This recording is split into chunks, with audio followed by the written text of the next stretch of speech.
মাননীয় প্রধানমন্ত্রীর সাথে এডিবির প্রেসিডেন্টের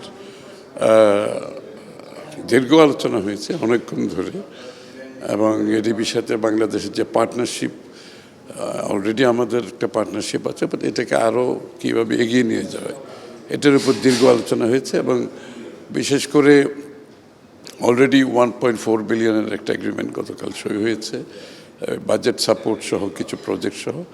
এছাড়াও আরও আগামী দিনের জন্য বিশেষ করে রিনিউয়েবল এনার্জি, সোলার, বিশেষ করে এখানে একটা কি সাপোর্ট দেওয়া যায় রিনিউয়েবল এনার্জির জন্য, বাট 2 বিলিয়নের মতো একটা আলোচনা চলছে ওদের সাথে।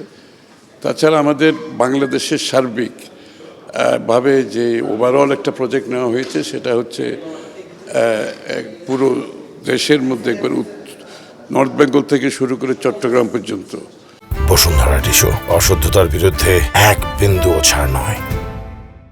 একটা ইন্টিগ্রেটেড ডেভেলপমেন্ট প্রজেক্ট, এখানে অনেকগুলো গ্রোথ সেন্টার থাকবে, এখানে অনেকে ইনভলভ থাকবে, এখানে মাল্টি মডেল কমিউনিকেশন সিস্টেম থাকবে, এখানে ইন্ডাস্ট্রিয়ালাইজেশন থাকবে, ডিজিটাল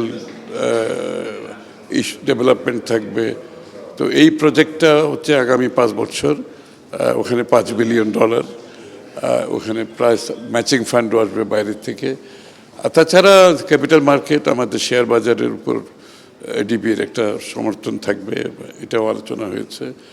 আর সার্বিকভাবে এডিবি সবসময় যেগুলো করে থাকে আমাদের বিভিন্ন প্রজেক্টের মাধ্যমে, স্বাস্থ্য, শিক্ষা, এনার্জি, তারপরে রেজিলিয়েন্স, ক্লাইমেট রেজিলিয়েন্স ফান্ড, এগুলো সার্বিকভাবে আলোচনা হয়েছে।